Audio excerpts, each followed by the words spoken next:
Hello and welcome back, book friends. Happy Monday. Our Monday is a little bit slow this morning. Peachy's over here. I'm someone who struggles with migraines. So I had a migraine yesterday and the day after I still have kind of twinges of pain. So it tends to be a very slow day for me. Sometimes I find my symptoms can be a little bit uncoordinated, and also that I tend to think one thing and speak another. Reading tends to be one of those things that I can do on a day like today, or audiobook. I was able to have coffee today, which was so fantastic and good for my soul. So Peach and I, we've had a coffee. We've had our breakfast, we've been able to have a shower and get out of bed and wash our hair, so that's really lovely. It means that I can feel like a human again. I wanted to kind of show you guys A, what I'm reading at the moment, but also B, this incredible stack of books. Our local library, they have like a kind of a consultation and community group that gets together and does events and activities and supports the library in different ways as a community group. So they have a big book sale once a year that's over a couple of days, and it's called the Friends of the Library book sale. I did some damage there, but I also went to Albury over the weekend, popped into their bookshop, their new independent bookshop, which is called Boutique, and I actually have some of my book earrings stocked there. So I did a little bit of shopping. In previous videos, you would have seen me create some of my book earrings, but if not, you'll see it in this video because that's a quiet activity that I can just kind of zone out and do with the TV on in the background, but not actually looking at the TV too much. Anywho, this book, The Valley by Chris Hammer, is one that I'm reading at the moment. I'm over 100 pages. I'm at 163 pages. I'm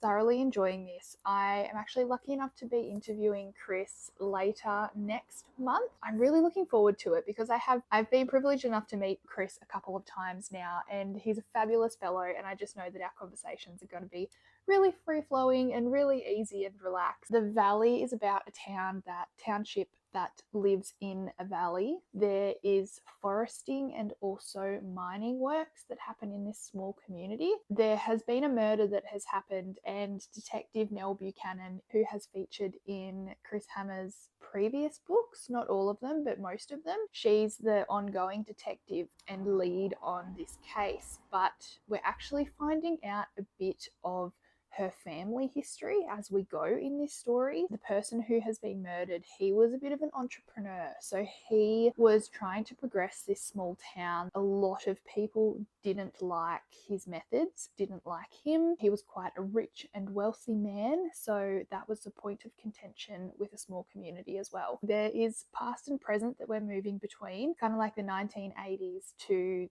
the modern day 2024. This book was published in 2024 and it's Chris's most recent work. So I'll do a little bit of reading of that today. As you can see, this one has a little book tag. It's from the library. So I'll show you the other books that I got from the library. The Brightest Star by Emma Harcourt. So this came out actually when I was a bookseller, and I remember it as an advanced reader copy. I remember bringing it home because I was really drawn to the historic element of this, because the main character actually lives with a disability, which is something that we don't see a lot of in historic novels. It follows her trying to become the person that she wants to be, even in the world that she's living in, and how they view her living with a disability. Then we have two Vicky Wakefield books. I have only read one Vicky Wakefield book before, and it was this one called This Is How We Change the Ending. This is actually a young adult book, and I read this years and years ago, but it is one that has stuck with me. This is about Nate, who is a young boy, and he's in the foster care system in Australia. He attends a local youth centre, which has a lot of different supports in place, but it's also a social and safe place for him to be able to stay in those after school periods and to find connection. He has a diary, and his diary goes missing, but then quotes and messaging from his diary appear graffitied on walls, and it's as if the person who has found his diary has resonated as well with what it is that he's written from his personal experiences. Yes, this is fictional, however, you can just tell that these experiences are true to heart. So I really loved Vicky Wakefield from the moment that I read this book, and she is Australian, I should mention as well. This is a adult crime fiction. After You Were Gone is about a woman who loses the hand of her young toddler as they're walking through these really busy markets, the daughter goes missing and she can't find her. So years and years on, we are then reintroduced to the mother, and someone is blackmailing her with information about her daughter and knowing where her daughter is and knowing what happened to her. So considering how captivated I was with this book and how incredible the storytelling was, as soon as I saw this was available, I picked this up as well. This will be a really great reread for me this year, and also I'm very excited to pick up her newer crime fiction. Then one with a very similar cover that I find so fascinating when publishing houses do this, and this is actually by the same publishing house. I find this so crazy that something like this has actually happened. Release by Lucy Christopher. I haven't read any of her books, but she has another book called Stolen, which I remember the release of. This is a woman who is recounting her past experience of being kidnapped when she was 16 years old and now lives a completely different life and goes under a completely different name. I don't know much more than that, and I know I actually would prefer going into the book not knowing much, because that premise is enough for me to want to pick this book up. So this again is an Australian crime fiction. Oh, Peach is having a bath over here.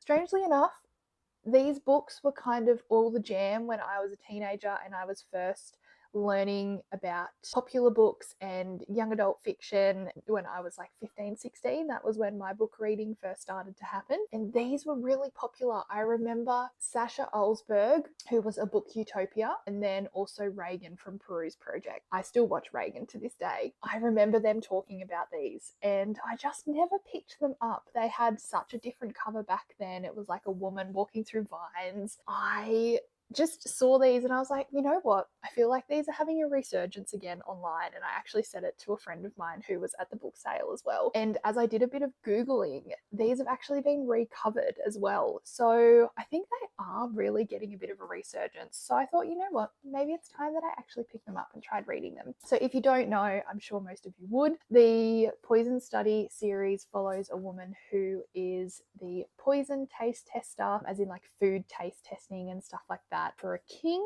and she's held captive because she has done something very naughty for her to then be held captive and been assigned this task that she has no control over whether she has it or not. She starts to fall in love with her captor and the whole series kind of spurts from there. I know it's young adult, so very much need to be in the mood these days to read young adult. Nevertheless, I'm very excited. And then I picked up this little random young adult. It's called Being Mary Bennett by J.C. Peterson. It's like a young adult kind of modernized retelling of Pride and Prejudice, which I just adore. It's following a young girl who was a bit like our Lizzie Bennet, and I just have recently rewatched the Bridget Jones. I went and watched the new Bridget Jones, Mad About a Boy, and it just threw me back into my Pride and Prejudice love. It honestly looks like it's probably never been read, and it's like this beautiful hardback. Then the last one I got from the book sale is What Happened to Nina by Dervla McTiernan. So Dervla McTiernan is very popular in Aussie bookshops, and I'm sure she is in Ireland as well. She's an expat from Ireland who now lives in Australia. Her main book series is called The Ruin. I am yet to read that book. I am yet to read any Dervla McTiernan because, as I have mentioned before, if a book is receiving a lot of hype, I tend to steer away from it until the hype has dulled down, and then I will pick it up. The reason I tend to do this is because the more people that are reading a book, the more different opinions are weighing in, and the more I feel like I can be swayed one way or the other whether to read a book or not. Whereas if I find a couple of months later, a year later, or even a couple of years later, the book might have a resurgence, or I will see it again, it'll pop up for some reason, and if it's meant to be, I will pick it up. But also then reviews have kind of evened out a little bit, and I feel like I can go into it with a bit more of a clear mind and have my own personal opinion. Does that make sense? Anyway, I guess I've kind of felt the same about Dervla McTiernan. However, a girlfriend of mine who is also an avid reader is currently reading this book. She has said that it is gritty. She's at a point where it is really unputdownable. This is about Nina and Simon. Nina is clearly missing. Her and Simon went to a family cabin for the weekend. I'm pretty certain it is set in the States. Yes, a cabin in Vermont. Simon's explanations of what happened in the last hour when he saw Nina don't add up. Simon's parents are jumping to defend him in very interesting ways. Nina's parents are absolutely distraught about what has happened. So it's very fascinating, the two different sides. That's kind of what we're flicking between from what I understand. As you can see, I have flavouring for crime, some may say. I tend to favour Australian crime, if I'm completely honest, because I myself am Australian, I resonate with it, and I find the storylines are very addictive. So then we have the two books that I purchased at Boutique in Albury. These are two brand new books that I'm very excited about. The first one is Cruel is the Light by Sophie Clarke. Sophie Clarke is also Australian, which I love. This is the start of what I believe is going to be a series or maybe a duology or a trilogy. I just think this sounds great. This has demons and it's based in Europe. Now, if that's not giving Twilight Eclipse vibes, I don't know what is. That was the first thing that popped into my mind when I read demons, monsters, fantasy, Europe, Vaticans. I'm done. I grew up reading Twilight, so I'm here for it. You know what I'm saying? Then we have The Favourites by Lynn Fargo. I was very excited to see this printed in bookshops because I feel like I've seen it on like pre-order lists on my Kindle for yonks. This is about Katarina Shaw, who is an ice skater, and Heath Rocher, who is in the foster care system. If you can see a bit of a thread happening of my fascinations of like human beings and community experiences, you understand. Heath and Katrina end up pairing together for an ice skating competition.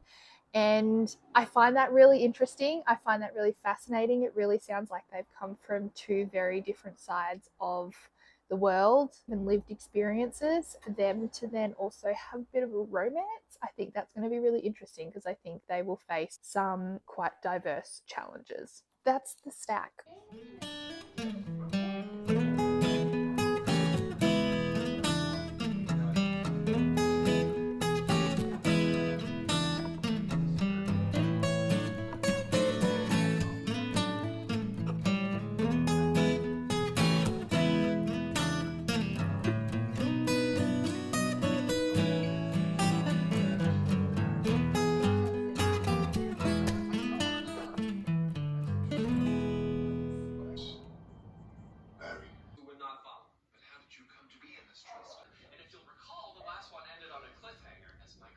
Hello book friends, I just wanted to give you a quick video to say I'm about to walk into my book club and we are chatting about Here One Moment by Leanne Moriarty, and I can't wait because that book was a 5 out of 5 stars for me. Book club was fantastic.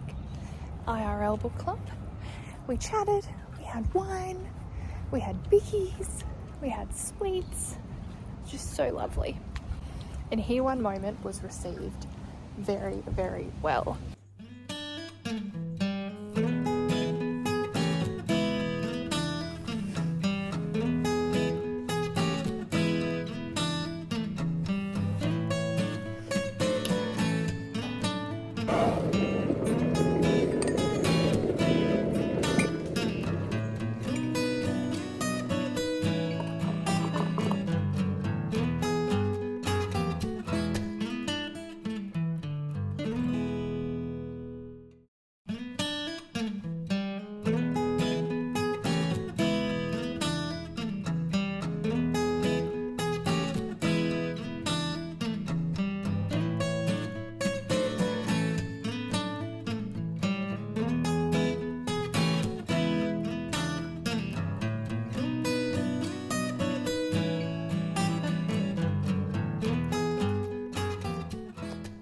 Hello book friends and happy Sunday. I wanted to give you a last update on how far I am into the valley. Also, I ducked to the library and grabbed another book to read. Also, you will have seen in the last clip that I did some shopping for some new clay to make some more book earrings. As for the valley, I am up to page 308 and everything is kind of starting to explode, which I find really exciting in crime fiction books. When we start to get to the end, all of the pieces are kind of starting to tie up. The person that I suspected to be behind some of this stuff, I have a good feeling that he actually is. I am also prepared for there to be a twist because I know that Chris Hammer has a good way of doing that too. Really enjoying the last final chapters of this. If you head over to my Instagram, you will be able to see when I do finish this book and also when I have the pleasure of interviewing Chris next month. Then a book that was on my kind of mental, stored in the background TBR is After the Forest by Kel Woods. If you have read Naomi Novak, you might enjoy Kel Woods. She is Australian, which is very exciting. As you can tell throughout this vlog, there's very much a